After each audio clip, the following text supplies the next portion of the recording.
వినాయక చవితి అందరికీ శుభాకాంక్షలు.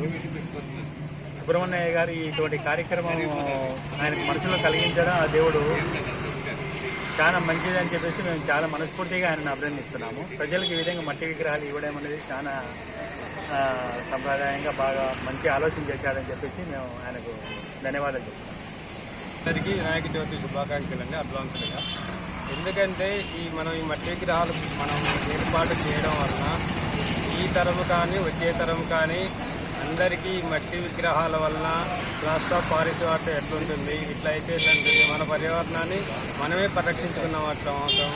ప్లస్ మనము మన దేశంలో ఎట్లా నిష్ఠతగా చేసుకుంటున్నామో విదేశీ సంస్కృతిని వదిలి ఇలాగే ఉండాలని, ఇలాగే చేసుకుంటామని అనుకుంటున్నాను. అట్లాగే జరగాలనుకుంటున్నాను.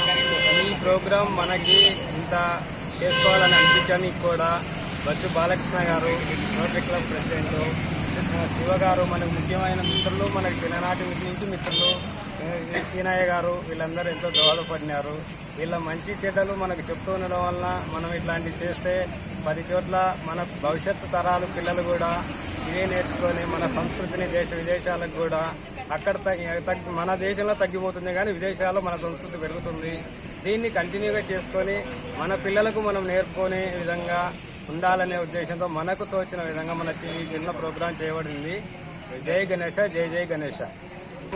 ఈ విగ్రహాలను అనేది మట్టి విగ్రహాలను అనేది ఈ మట్టిలోనే కలిసిపోతుంది కాబట్టి మనము ఏదైనా మన ఇళ్లలో మనకు శక్తి ఉండి మనకు అట్లాంటి అవకాశం ఉంటే ఏదైనా ఒక తొట్టి పెట్టుకొని ప్లాస్టిక్ది కానీ ఇంకోటి కానీ పెట్టుకొని ఉంటే దాంట్లో ఏదైనా ఒక చెట్టు అంటూ వేసుకున్నామంటే మనం ఈ సంవత్సరం ఈ పూజ చేసుకున్నాము, వినాయకుడు ఉన్నాడు, మనల్ని రక్షిస్తున్నాడు, మనకు రక్షణగా ఉంటుంది అని మన సంస్కృతి మన పిల్లలకి ఎందుకు వేసావమ్మా అంటే పలాంది నాన్న అని చెప్పుకొని ఉంటుందని ఈ సదుద్దేశం కూడా ఇందులో ఉందండి. థ్యాంక్ యూ అండి.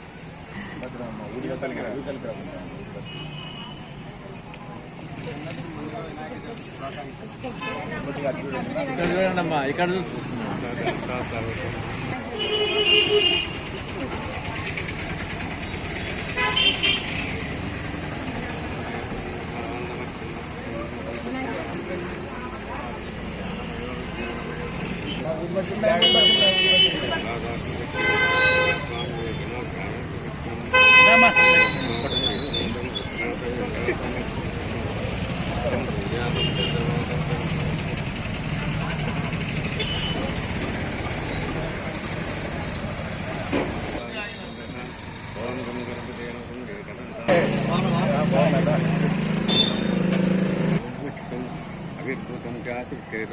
చెప్పండి మీరు.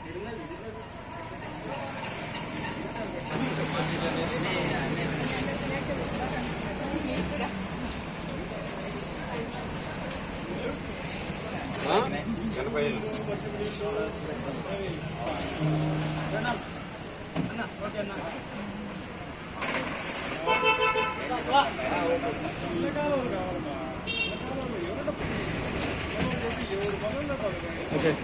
ఈజీగా